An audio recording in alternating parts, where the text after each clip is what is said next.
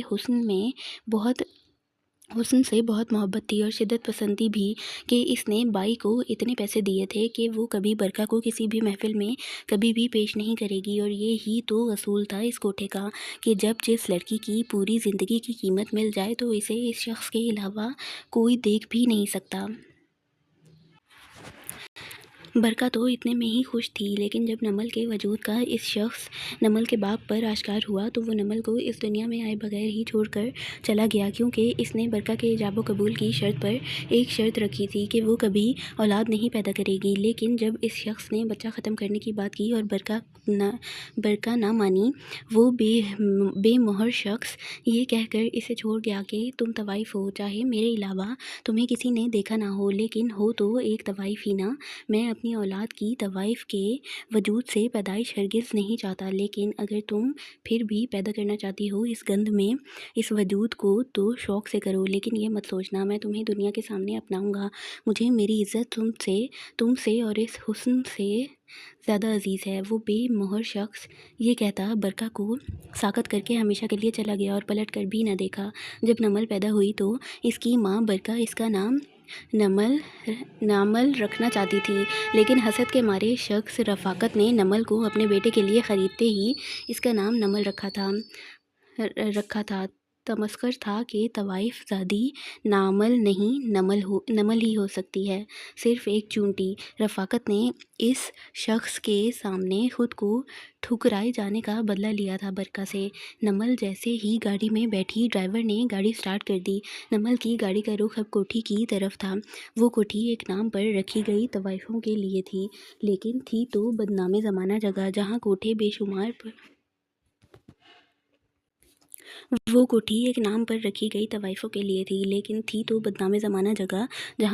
شمار پر کوٹھی صرف ایک تھی، نمل۔ وہ ایسی تھی ہاتھ لگاؤ تو میلی ہو جائے، سفید گلابی رنگت، بڑی سی بھوری آنکھیں، گلاب جیسے ہونٹ، مناسب قد، آبشار جیسی زلفیں۔ وہ خوبصورت نہیں، وہ بلک ہی خوبصورت تھی۔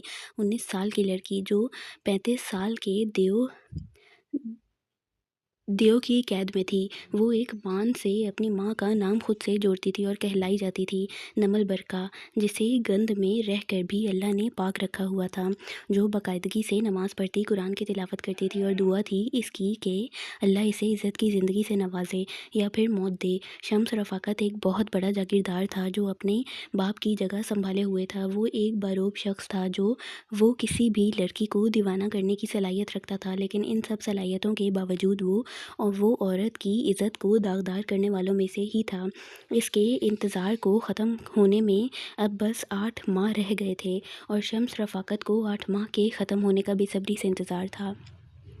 رات کے 2 بج رہے تھے، لیکن یہاں تو ہر طرف روشنی تھی، ہوتی بھی کیوں نہ، اس شہر کا تو دوسرا نام ہی روشنیوں کا شہر تھا۔ ہاں جی، کراچی۔ یہ منظر تھا کراچی کے شاہراہ فیصل روڈ کا، جہاں کیب اپنی منزل کی طرف رواں دواں تھی کہ اچانک 2 بائکس اس گاڑی کو اوورٹیک کر گئیں اور مجبوراً ڈرائیور کو گاڑی روکنی ہی پڑی۔ کیا ہوا؟ پیچھے بیٹھا شخص ناسمجھی سے ڈرائیور سے پوچھنے لگا۔ سر جی، پہلی دفعہ کراچی آئے ہو کیا؟ ڈرائیور بیزاری سے گردن موڑ کر الٹا اسی سے پوچھنے لگا۔ تمہیں کیسے پتہ چلا؟ اس شخص کی تو حیرت کی انتہا تھی شاید۔ سر جی، کراچی میں رات کے اس وقت صحیح سلامت گاڑی جب روکنی پڑے تو سب سمجھ جاتے ہیں کیا ہوا اور کیا ہونے والا ہے، سوائے نئے آئے لوگوں کے۔ وہ شخص گردن سیدھی کرتے ہوئے بولا۔ کیا؟ وہ شخص ناسمجھی سے دوبارہ پوچھنے لگا، لیکن تبھی بائک سوار 2 لوگوں نے شیشہ بجا کر باہر نکلنے کا کہا، جس پر ڈرائیور لبیک کہتے باہر نکلا، تو وہ بھی شخص ماجرا سمجھنے کے لیے باہر آیا۔ بائک سوار کوئی شک نہیں کہ چور تھے، اور کراچی میں یہ تو عام بات تھی، ہوتی بھی کیوں نہ۔ کراچی والے تو چوروں کو بھی فقیر سے زیادہ کچھ نہیں سمجھتے تھے، تبھی تو بیچارے لوٹنے کے بعد بڑے فخر سے بتاتے ہیں بھائی ہم نے تو خیرات کی ہے، اپنا صدقہ سمجھ کر دے دیا، اور آج ان فقیروں کے صدقہ حاصل کرنے کا وقت تھا۔ چل بے، نکالو جو کچھ بھی ہے تمہارے پاس۔ ایک چور پسٹل ہوا میں لہراتے ہوئے بولا۔ وہ 4 چور منہ پر رومال لگائے ہوئے تھے اور چوروں ہی والے حلیے میں تھے۔ 2 بائک پر ٹیک لگائے بیٹھے تھے، جبکہ ایک ڈرائیور کے آگے اور دوسرا اس شخص کے آگے تھا۔ اس روڈ پر بہت سی بائکس اور گاڑیاں آ جا رہی تھیں، لیکن کوئی کیا کر سکتا تھا؟ کوئی نہ کوئی تو روز ہی لوٹتا تھا، اور ان چوروں والی کھائی میں کود کر کوئی آ بیل مجھے مار والی کہانی کیوں کرنا چاہے گا بھلا؟ بھائی لے لو۔ وہ ڈرائیور اپنا موبائل اور آج کی ساری کمائی سامنے کھڑے چور کے حوالے کرتا بولا۔ چور نے موبائل اور پیسے اپنی جیبوں میں ڈالتے ہوئے اپنے ساتھی کو اشارہ کیا، جو اشارہ سمجھتے ہی اس شخص کی طرف لپکا جو معصوم سی شکل بنائے سب دیکھ رہا تھا۔ تجھے الگ سے بولوں کیا؟ نکال۔ اس چور کے بولتے ہی اس شخص نے اپنا والیٹ اور موبائل اسے دے دیا۔ چور والیٹ کھولتے ہی وہاں کیش نہ پا کر اسے دیکھنے لگا اور پھر بولا، کیش دے، میرے پاس تو صرف کارڈز ہی ہیں، آپ کسی کیش کاؤنٹر پر جا کر نکلوا لیں، اطمینان سے سمجھایا گیا۔ کون تو؟ وہ چور تو اس کی بات سن کر دنگ رہ گیا۔ داہم وہاب خانزادہ، فخر سے بتایا گیا۔ لمبا قد، سفید رنگت، دل فریب نقوش، آنکھوں میں دلکشی اور چہرے پر بلا کی معصومیت لیے بلیک جینز اور گرے ٹی شرٹ میں وہ واقعی فخر کے قابل تھا۔ زیادہ شانہ بن رہا ہے؟ دوسرے چور نے طنزیہ مسکراہٹ سے کہا۔ نہیں ڈاکٹر بن رہا ہوں۔ داہم آج شاید چوروں کو اپنا پورا بایو ڈیٹا دینے پر تلا ہوا تھا، اطمینان سے بتایا گیا۔ زیادہ بکواس نہیں، یہی ٹھوک دوں گا۔ ایک چور تیش سے بولا۔ بھائی ٹھوک دو، ایسی زندگی کیا کام کی جہاں عزت نہیں۔ داہم افسوس سے کہتا خود ہی پسٹل کے سامنے آ کر کھڑا ہو گیا۔ ڈرامے نہیں رچا، سمجھا؟ اب تو داہم کے سامنے کھڑے چور کا ضبط ہی ٹوٹ گیا تھا، زور سے دھاڑا۔ ڈرامے؟ اسے بھی یہی لگتا ہے میں ڈرامے کرتا ہوں۔ داہم کو ایک دفعہ پھر افسوس نے آن گھیرا تھا، سر جھٹک کر بولا۔ کسے؟ کب سے چپ بیٹھے چور کو اچانک تجسس ہوا۔ ہے میرا اپنا، جس کے پاس میرے لیے وقت نہیں، اور میں اس کی محبت میں یہاں انجان شہر میں آ گیا ہوں اور لوٹ بھی چکا ہوں۔ داہم اس سوال پوچھنے والے چور کی طرف رخ کر کے بولا۔ بس کر بھائی، ہوگی اس کی محبوبہ، اور تو نے بہن کا رشتہ دینا ہے اسے جو اتنی پوچھ گچھ کر رہا ہے؟ دوسرا چور عاجز آ کر بولا۔ بھائی میں اپنی امی کی مرضی کے بنا شادی نہیں کروں گا۔ داہم کو ایک اور فکر نے آن گھیرا، والدین کے بنا رشتہ کی بات محبوبہ ماں سے پوچھ کر بتائی تھی۔ چور بھائی نے طنز کا تیر چلایا۔ استغفر اللہ، کراچی کے معزز چور بھائیوں، میں خاصا شریف بندہ ہوں۔ داہم فوراً اپنی صفائی میں کانوں کو ہاتھ لگا کر بولا۔ تو یہاں کیا شرافت کی کتاب چھپوانے آیا ہے؟ ایک اور چور بھائی کا طنز۔ اپنے باپ کی پہلی اولاد کو سرپرائز دینے پر اس کی وجہ سے مجھے ہی کنگال ہو کر سرپرائز مل گیا۔ داہم افسوس سے سر جھٹک کر معصومیت سے چوروں کی طرف رخ کر کے بولا۔ باپ کی پہلی اولاد؟ چوروں کے ساتھ ساتھ ڈرائیور بھی اب ناسمجھی سے داہم کی طرف دیکھ کر یک زبان، چوروں کے ساتھ اس کا بڑا بھائی ہوگا۔ ایک چور پہلے حیرت سے پھر دماغ لگا کر بولا۔ بالکل میرا بڑا بھائی۔ داہم کنفرم کرتے ہوئے چمکتی آنکھیں لیے بولا۔ تو وہ آیا نہیں تجھے لینے؟ ایک اور سوال کیا گیا۔ اس کا کہنا ہے کہ داہم پاس کھڑے چور کے کندھے پر ایک ہاتھ رکھ کر بولا، جو پہلے تو اسے گھور گیا لیکن پھر بات کی طرف متوجہ ہوا۔ میں دلشاد وہاب خانزادہ ہوں، تیرے باپ کی پہلی اولاد، لیکن تیرے باپ کا ڈرائیور نہیں تو مجھ پر تو حکم چلانا ہی نہیں۔ سگا بھائی ہے؟ ڈرائیور نے کسی خدشے سے پوچھا۔ الحمدللہ، داہم برا منانے والے انداز میں ڈرائیور کی بات سن کر بولا۔ خیر یار، چھوڑ دو اسے، بیچارہ اپنے بھائی کا ستایا ہوا ہے۔ ایک چور نے جانی کے نئے گانے کی ٹانگ توڑتے ہوئے بولا۔